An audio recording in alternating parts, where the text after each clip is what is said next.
ആയിരക്കണക്കിന് വർഷത്തിനു മുന്നേ മരിച്ച മോശയിനെയും മരണം കാണാതെ എടുക്കപ്പെട്ട ഏലിയാവിനെയും എന്തിനാണ് യേശു കണ്ടത്? യേശുവിന്റെ മലയിലെ രൂപാന്തരം വളരെ പ്രാധാന്യമുള്ളതും വളരെ പ്രത്യേകതയുള്ള ഒരു സംഭവമാണ്. ബൈബിളിൽ പറഞ്ഞിരിക്കുന്ന കാര്യങ്ങളിൽ ഏറ്റവും പ്രത്യേക നിമിഷങ്ങളിൽ ഒന്നാണ് യേശുവിന്റെ രൂപാന്തരം. ഒരു രക്ഷയില്ലാത്ത സംഭവമാണത്. യേശു മനുഷ്യനായി ഇരിക്കുമ്പോൾ തന്നെ രൂപാന്തരപ്പെട്ട രൂപമായി മാറുന്നത്. ഈ സംഭവം യേശുവിന്റെ ദൈവിക സ്വഭാവത്തെ കാണിക്കുന്നു. ശിഷ്യന്മാരിൽ എന്നേക്കും മാറാത്ത അല്ലെങ്കിൽ മറയാത്ത സംഭവമായി മാറി. അതുമാത്രമല്ല, അന്ന് വരെ ഉണ്ടായിരുന്ന ക്രിസ്ത്യൻ തിയോളജി തന്നെ മാറ്റിമറിക്കുന്ന രീതിയിലായിരുന്നു ഈ സംഭവം.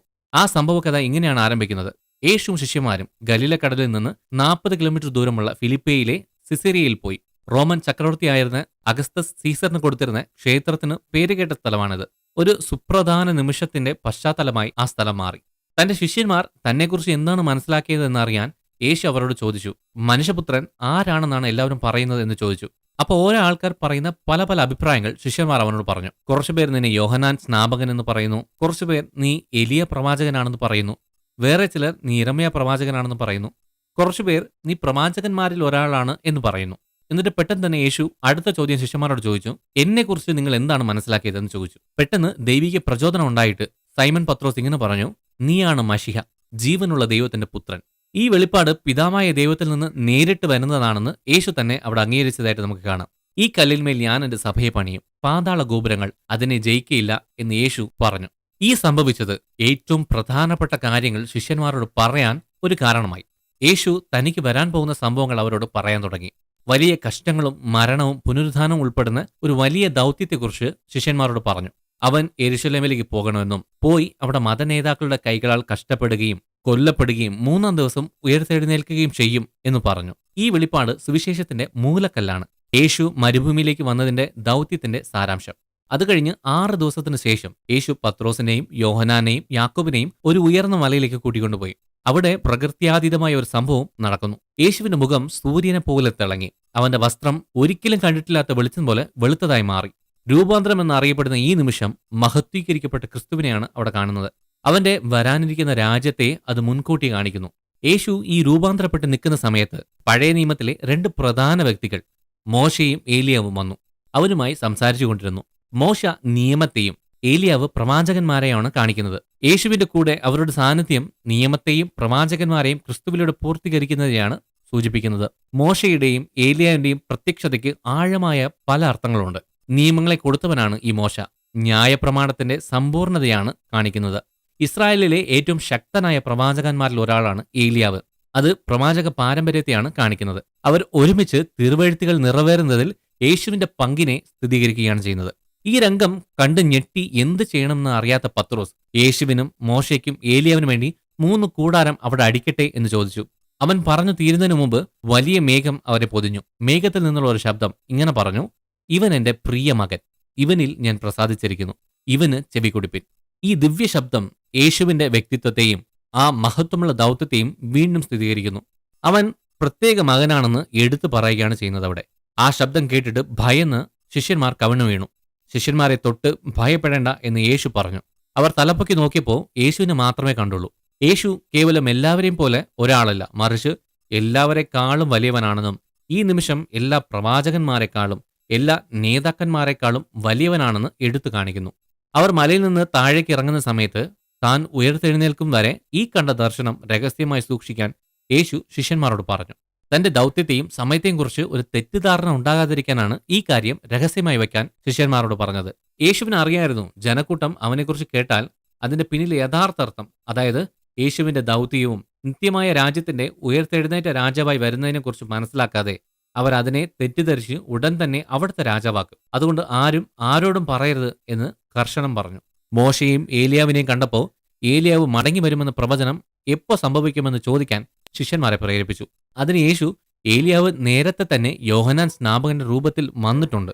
യേശുവിനെ പോലെ അവനെയും മനസ്സിലാക്കാതെ അവരെക്കൊണ്ട് ചെയ്യാൻ പറ്റുന്നതെല്ലാം അവനോട് ചെയ്തു എന്ന് പറഞ്ഞു. ഈ വിശദീകരണം യേശുവിന്റെ ദൗത്യത്തിലെ പ്രവചനങ്ങളെയും അവയുടെ നിവൃത്തിയെയും കാണിക്കുന്നു. മോശയെയും ഏലിയാവിന്റെയും സാന്നിധ്യം ഒന്നിലധികം കാര്യങ്ങളിൽ പ്രാധാന്യമർഹിക്കുന്നുണ്ട്.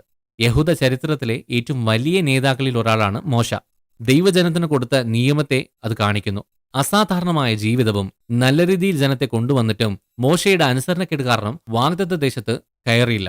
ശക്തനായ പ്രവാചക ശുശ്രൂഷയ്ക്ക് പേര് കേട്ടയാളാണ് ഏലിയാവ്. ഒരിക്കലും മരണം അനുഭവിച്ചിട്ടില്ല. ചുഴലിക്കാറ്റിൽ സ്വർഗത്തിലേക്ക് എടുക്കപ്പെട്ടു. പ്രവാചക പാരമ്പര്യത്തെ കാണിക്കുന്നു.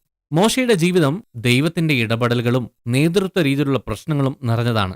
അവൻ ഇസ്രായേല്യരെ ഈജിപ്ഷ്യൻ അടിമത്യത്തിൽ നിന്ന് പുറത്തു കൊണ്ടുവന്ന് സീനായി പർവ്വതത്തിൽ ദൈവിക കൽപ്പന വാങ്ങി മരുഭൂമിയിലൂടെ ജനങ്ങളെ കൊണ്ടുപോയി. ദൈവവുമായിട്ട് അടുത്ത ബന്ധമുണ്ടായിരുന്നിട്ടും മോശ ചില സമയങ്ങളിൽ സംശയിക്കുകയും ചിലത് അനുസരിക്കാതെയും ഇരുന്നതുകൊണ്ട് വാഗ്ദത്ത ദേശത്ത് ചെന്നെത്താൻ കഴിഞ്ഞില്ല. എന്നിരുന്നാലും മോശ യഹൂദ ചരിത്രത്തിലും വിശ്വാസത്തിലും ഒരു പ്രധാന വ്യക്തിയായി മാറി. ദൈവത്തിന്റെ നിയമം ജനത്തിന് കൊടുക്കുവാനും വാഗ്ദത്ത ദേശത്തിന് അടുത്തുവരെ ജനത്തെ എത്തിച്ചതിനും അദ്ദേഹത്തിന്റെ പങ്ക് ചെറുതല്ല. ഏലിയാവിന്റെ ശുശ്രൂഷ പ്രവചനത്തിലും വിഗ്രഹാരാധന ഇല്ലാതാക്കുന്നതിലും ശക്തമായ പ്രവർത്തനത്താൽ അടയാളപ്പെടുത്തി. അദ്ദേഹം കർമ്മേൽ പർവ്വതത്തിൽ ബാലിന്റെ പ്രവാചകന്മാരെ വെല്ലുവിളിച്ച് അവിടെ നടന്ന ഏറ്റുമുട്ടലിൽ ദൈവത്തിന്റെ ശക്തിയെ കാണിച്ചു കൊടുത്തു. തകർക്കാൻ പറ്റാത്ത വിശ്വാസത്തിനും അത്ഭുത പ്രവൃത്തികൾക്കും പേരുകേട്ടയാളാണ് ഏലിയാവ്. ദൈവത്തോടുള്ള വിശ്വാസം ഏലിയാവിനെ യഹൂദ ചരിത്രത്തിലെ ഒരു പ്രധാന വ്യക്തിയാക്കി മാറ്റി. ഏലിയാവിന്റെ ജീവിതത്തിലും ആഴത്തിലുള്ള മുറിവുകളുടെ കടന്നുപോയ സമയമുണ്ട്. കർമ്മേൽ പർവ്വതത്തിലെ വിജയത്തിന് ശേഷം ഇസബേൽ രാജ്ഞി കൊല്ലാൻ ശ്രമിച്ചു. അവൻ ഓടിപ്പോയി, ഒറ്റപ്പെട്ടു, നിരാശയിലായി. മരുഭൂമിയിൽ അവൻ ദൈവത്തിന്റെ ശബ്ദം കേട്ട് ലക്ഷ്യബോധം പുതുക്കി. അവസാനം ചുഴലിക്കാറ്റിൽ ഏലിയാവ് ഈ ലോകത്തിൽ നിന്ന് എടുക്കപ്പെട്ടു. രൂപാന്തരം ദൈവശാസ്ത്രപരമായി ഒരു പ്രധാനപ്പെട്ട സംഭവമാണ്. ഇത് യേശുവിനെ നിയമത്തിന്റെയും പ്രവാചകന്മാരുടെയും പൂർത്തീകരണമായിട്ടാണ് കാണിക്കുന്നത്. ഇത് യേശുവിന്റെ രണ്ടാം വരവിന്റെയും അവന്റെ രാജ്യത്തിന്റെ സ്ഥാപനത്തിന്റെയും ഒരു ചിത്രം കാണിക്കുന്നു. ഈ സംഭവം ശിഷ്യന്മാരുടെ വിശ്വാസത്തെ ഉറപ്പിച്ചു. മാത്രമല്ല, ഇത് യേശുവിന്റെ ദൈവിക സ്വഭാവത്തിന്റെയും ദൈവിക ദൗത്യത്തിന്റെയും ഒരു സാക്ഷ്യപത്രമായി മാറി. മോശയും ഏലിയാവും അവിടെ വന്നതുകൊണ്ട് യേശുവാണ് വീണ്ടെടുപ്പ് ചരിത്രത്തിന്റെ അവസാന കണ്ണി എന്ന് കാണിക്കുന്നു. രൂപാന്തരം യേശുവിന്റെ ഭാവി മഹത്വത്തെ മുൻകൂട്ടി കാണിക്കുന്നു. യേശുവിന്റെ രൂപത്തിന്റെ അത്ഭുതപ്പെടുത്തുന്ന മാറ്റം അവൻ ഉയർത്തെഴുന്നേൽപ്പിക്കുകയും മഹത്വീകരിക്കപ്പെട്ടതിനു ശേഷം എങ്ങനെ ആയിരിക്കും എന്നതിന്റെ ഒരു നേർക്കാഴ്ചയാണ് കാണിക്കുന്നത്. യേശു തന്റെ രാജ്യം സ്ഥാപിക്കാൻ തിരിച്ചു വരുമ്പോൾ തന്റെ ദൈവിക സ്വഭാവത്തിന്റെ ആത്യന്തികമായ വെളിപ്പാടിന്റെ മുൻ നിഴലാണ് അത് കാണിക്കുന്നത്. യേശു പറഞ്ഞ വാഗ്ദാനങ്ങളെല്ലാം നിവർത്തിയാകുമെന്നും അവന്റെ രാജ്യം ശക്തിയിലും മഹത്വത്തിലും വരുമെന്ന് ഈ സംഭവം വിശ്വാസികൾക്ക് ഉറപ്പു നൽകുന്നു. മാത്രമല്ല, മേഘത്തിൽ നിന്നുള്ള ആ ദിവ്യ ശബ്ദം യേശുവിന്റെ വ്യക്തിത്വത്തെ ഉറപ്പിക്കുന്നു. പിതാവായ ദൈവം പറഞ്ഞത്, ഇവൻ എന്റെ പ്രിയപുത്രനാണ്, അവനിൽ ഞാൻ പ്രസാദിച്ചിരിക്കുന്നു. ദൈവം പറയുന്നത് ശ്രദ്ധിക്കുക. യേശുവിന്റെ സ്ഥാനത്തെക്കുറിച്ച് അവിടെ എടുത്തു പറയുന്നു. ഈ ദൈവിക അംഗീകാരം യേശുവും പിതാവുമായുള്ള അതുല്യ ബന്ധത്തെയും ദൈവപുത്രൻ എന്ന നിലയിൽ അവന്റെ അധികാരത്തെയും എടുത്തു കാണിക്കുന്നു. യേശു പറയുന്നത് കേൾക്കുകയും അനുസരിക്കുകയും ചെയ്യുന്നതിന്റെ പ്രാധാന്യം ഇത് ഊന്നി പറയുന്നു. രൂപാന്തരപ്പെട്ടതിനെക്കുറിച്ച് ശിഷ്യന്മാരുടെ പ്രതികരണം അവിടെ സംഭവിച്ച വിസ്മയിപ്പിക്കുന്ന സ്വഭാവത്തെ കാണിക്കുന്നു. ദൈവിക വെളിപ്പാടിനാൽ എന്തു ചെയ്യണമെന്ന് അറിയാത്തവർ ഭയം കൊണ്ട് കവിണ്ണു വീണു. യേശു അവരെ തൊട്ട് ഉറപ്പ് കൊടുത്തു, എഴുന്നേൽക്ക്, ഭയപ്പെടേണ്ട എന്ന് പറഞ്ഞു. യേശുവിനെ അനുഗമിക്കുന്നവരെ അവൻ കരുതുന്നു എന്നുള്ളതാണ്. ഈ രൂപാന്തരം യേശുവിന്റെ വ്യക്തിത്വത്തെയും ദൗത്യത്തെയും കുറിച്ച് ശിഷ്യന്മാർക്ക് വ്യക്തത കൊടുത്തു. യേശു വെറുമൊരു വചനം പഠിപ്പിക്കുന്നവനോ പ്രവാചകനോ അല്ല, ദൈവിക അധികാരവും മഹത്വമുള്ള ദൈവപുത്രനാണെന്ന് ഇത് സ്ഥിരീകരിക്കുന്നു. അവനെ കേൾക്കുക എന്ന ദൈവശബ്ദം ഊന്നി പറയുന്നത് വിശ്വാസത്തോടെ പ്രതികരിക്കാനും അനുസരിക്കാനും വേണ്ടിയാണ്. അത് ശിഷ്യന്മാർക്ക് ആഴമായ ഒരു തിരിച്ചറിവായിരുന്നു. അതുപോലെ യേശുക്രിസ്തു അവർ ദീർഘകാലമായി കാത്തിരുന്ന രക്ഷകനാണെന്ന് ഉറപ്പിക്കുകയും ചെയ്തു. മോശ, ഏലിയ, യേശു, പിന്നെ യേശുവിന്റെ കൂടെ ശിഷ്യന്മാരുടെയും ഈ അസാധാരണമായ കണ്ടുമുട്ടൽ പഴയ നിയമത്തിന്റെയും പുതിയ നിയമത്തിന്റെയും യേശുവിലൂടെയുള്ള ഐക്യതയെ കാണിക്കുന്നു. അവന്റെ സാന്നിധ്യത്തിൽ ഭൂതകാലവും ഭാവിയും തമ്മിലുള്ള എല്ലാ വേർതിരിവുകളും ഒത്തുചേരുന്നു.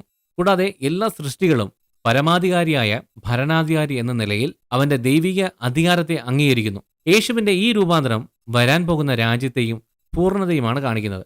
ഇത് കുറച്ചു മുന്നേ യേശു ശിഷ്യന്മാരോട് പറഞ്ഞത് പൂർത്തീകരിക്കേണ്ടതിനാണ്. അത് മനുഷ്യപുത്രൻ തന്റെ രാജ്യത്തിൽ വരുന്നത് കാണുവോളം മരണം ആസ്വദിക്കാത്ത ചിലർ ഈ നിൽക്കുന്നവരുണ്ട് എന്ന് മത്തായി 16:28 പറയുന്നു. ഈ മലയിൽ സംഭവിച്ച ഈ രൂപാന്തരം ഓർമ്മിപ്പിക്കുന്നത് ദൈവരാജ്യത്തിന്റെ വാഗ്ദാനങ്ങളും ഭാവിയിലെ യേശുവുമായുള്ള വിശ്വാസികളുടെ പ്രത്യാശയുമാണ് കാണിക്കുന്നത്. സോ ഇതിനെക്കുറിച്ചുള്ള കാര്യങ്ങളെല്ലാം മനസ്സിലായെന്ന് പ്രത്യാശിക്കുന്നു. വീഡിയോ ഇഷ്ടമായാൽ ലൈക്ക് ചെയ്യുക, സബ്സ്ക്രൈബ് ചെയ്യുക. നിങ്ങളുടെ അഭിപ്രായങ്ങൾ താഴെ കമന്റ് ബോക്സിൽ രേഖപ്പെടുത്തുക. നിങ്ങൾ ദൈവത്താൽ അനുഗ്രഹിക്കപ്പെട്ടവർ.